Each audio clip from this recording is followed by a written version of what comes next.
of our spending inheritance so that I can understand the full scale of the challenge, and I will present this to Parliament before the summer recess. This will be separate from a budget that will be held later this year, and I will confirm the date of that budget alongside a forecast from the Office for Budget Responsibility in due course. All governments face difficult decisions. I will not shrink from those choices. Those choices are made harder, however, by the absence of the economic growth necessary, not only to balance the books, but also to improve living standards. New Treasury analysis that I requested at the weekend shows that had the UK economy grown at just the average rate of other OECD economies this last 14 years, our economy today would be over £140 billion larger.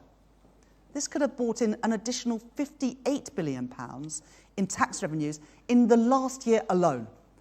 That's money that could have helped revitalise our schools, our hospitals, and other public services. Growth requires hard choices, choices that previous governments have shied away from. And it now falls to this new Labour government to fix the foundations. There is no time to waste. We have promised a new approach to growth, one fit for a changed world. That approach will rest on three pillars: stability, investment, and reform. Let me turn first to stability. In the run-up to the general election, I set out the crucial first steps in our economic plans to deliver economic stability so we can grow our economy and keep taxes, inflation, and mortgages as low as possible. And that commitment stands. I emphasised this commitment in a meeting with the Governor of the Bank of England on Friday, and I will do the same when I meet the Chair of the Office for Budget Responsibility this week. These institutions are guarantors of our economic stability, and I will not be playing games at their expense. Over the weekend, I made clear to Treasury officials that the manifesto commitments that we were elected on will be kept to, and they will be delivered on. That includes robust fiscal rules. And it includes our commitments to no increases in national insurance and the basic higher or additional rates of income tax or VAT. Now, I know that there are some who will argue that the time for caution is past, who hold that the platform on which we were elected, the platform that the British people voted for last week, can now be swiftly forgotten, that we can toss aside those fiscal rules or renege on our tax pledges, that a large majority in Parliament means we have the licence to row back on the principles of sound money and economic responsibility. I know that many of you aren't used to hearing this after recent years, but I believe that the promises that a party is elected on should be delivered on in government, and we will do so. We do not take lightly the trust of voters who have been burned too often by incompetence, irresponsibility, and recklessness. And to investors and businesses who have spent 14 years doubting whether Britain is a safe place to invest, then let me tell you, after 14 years, Britain has a stable government, a government that respects business, wants to partner with business, and is open for business. In an uncertain world, Britain is a place to do business. Let me turn to how we will unlock that private investment that we so desperately need. Before the election, I announced Labour's plans to launch a new national wealth fund with a remit to invest, and so to catalyse private sector investment in new and in growing industries. And in March, the former Governor of the Bank of England, Mark Carney, agreed to lead a task force on the establishment of a new national wealth fund. I can tell you today that I have received the report from that task force, and I will be announcing the next steps in short order. Alongside investment must come reform. Because the question is not whether we want growth, but how strong is our resolve? How prepared are we to make the hard choices and face down the vested interests? How willing even to risk short-term political pain to fix Britain's foundations? The story of the last 14 years has been a refusal to confront the tough and the responsible decisions that are demanded.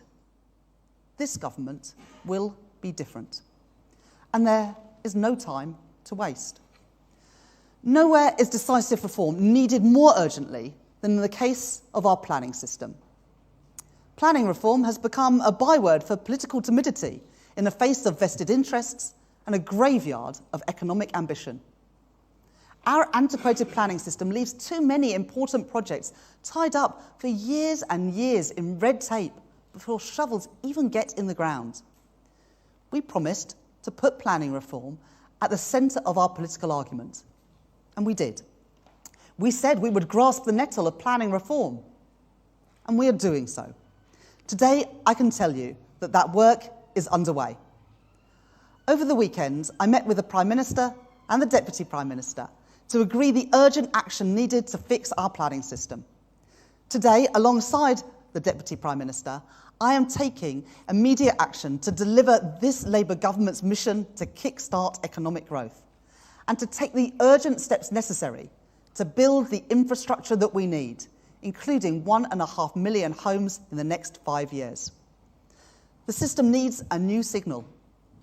This is that signal. First, we will reform the National Planning Policy Framework, consulting on a new growth-focused approach to the planning system before the end of the month, including restoring mandatory housing targets. And as of today, we are ending the absurd ban on new onshore wind in England. We will also go further and consult on bringing onshore wind back into the nationally significant infrastructure projects regime, meaning decisions on large developments will be taken nationally, not locally. Second, we will give priority to energy projects in the system to ensure that they make swift progress. And we will build on the spatial plan for energy by expanding this to other infrastructure sectors. Third, we will create a new task force to accelerate stalled housing sites in our country, beginning with Liverpool Central Docks, Worcester Parkway, North Stowe and Langley Sutton Coalfield, representing more than 14,000 homes. Fourth, we will also support local authorities with 300 additional planning officers across the country. Fifth, if we are to put growth at the centre of our planning system, that means changes not only to the system itself, but to the way that ministers use our powers for direct intervention. The Deputy Prime Minister has said that when she intervenes in the economic planning system, the benefit of development will be a central consideration, that she will not hesitate to review an application where the potential gain for the regional and national economies warrant it. And I welcome her decision to recover 2 planning appeals already for data centres in Buckinghamshire and in Hertfordshire. To facilitate this new approach, the Deputy Prime Minister will also write to local mayors and to the Office for Investment to ensure that any investment opportunity with important planning considerations that comes across their desks is brought to her attention and also to mine. The Deputy Prime Minister will also write to local planning authorities alongside the National Planning Policy Framework consultation, making clear what will now be expected of them, including universal coverage of local plans and reviews of greenbelt boundaries. These will prioritise brownfield and grey belt land for development to meet housing targets where needed. And our golden rules will make sure that the development this frees up will allow us to deliver the thousands of affordable homes too, including more for social rent. Sixth, as well as unlocking new housing, we will also reform the planning system to deliver the infrastructure that our country needs. Together, in these early days of this new Labour government, we will ask the Secretary of State for Transport and the Secretary of State for Energy Security and Net Zero to prioritise decisions on infrastructure projects that have been sitting unresolved for far too long. And finally, we will set out new policy intentions for critical infrastructure in the coming months, ahead of updating relevant national policy statements within the year. I know that there will be opposition to this. I'm not naive to that. And we must acknowledge that trade-offs always exist. Any development may have environmental consequences, place pressure on services, and rouse voices of local opposition. But we will not succumb to a status quo which responds to the existence of trade-offs by always saying no and relegates the national interest below other priorities. This Labour government has been elected on a mandate to get things done, to get Britain building again. We will make those tough decisions to realise that mandate. With these steps, we have done more to unblock the planning system in the past 72 hours than the last government did in 14 years. Be in no doubt, we are going to get Britain building again. We are going to get Britain's economy growing again, and there is no time to waste. We will end the prevarication and make the necessary choices to fix the foundations. We will introduce a modern industrial strategy to create good work and drive investment in all of our communities. We will reform our skills system for a changing world of work. We will tackle economic inactivity and get people back to work. We will take on the hard work of reforming our public services to make them fit for the future. We will work closely with our national, regional and local leaders to power growth in every part of Britain. And we will turn our attention to the pension system to drive investment in homegrown British business and to deliver greater returns to pension savers. I know that voters' trust cannot be repaid through slogans or through gimmicks, only through action, only through delivery. The Treasury I lead is proceeding on that basis. I was appointed to this post less than 72 hours ago. Upon my arrival, I told Treasury staff that the work starts straight away. That work has begun.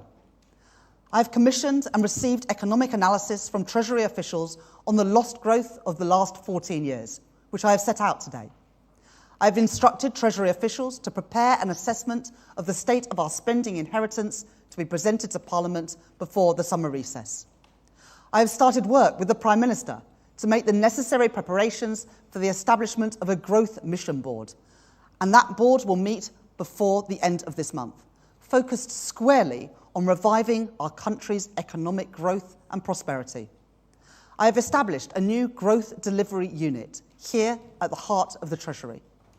I have received the recommendations of the National Wealth Fund Task Force and will shortly be announcing the next steps. And in these first 72 hours, we have done more to reform the planning system than previous governments have done in 14 years. There is much more to do, more tough decisions to be taken. You have put your trust in us, and we will repay that trust. The work towards a decade of national renewal has begun. There is no time to waste, and we are just getting started. Thank you very much.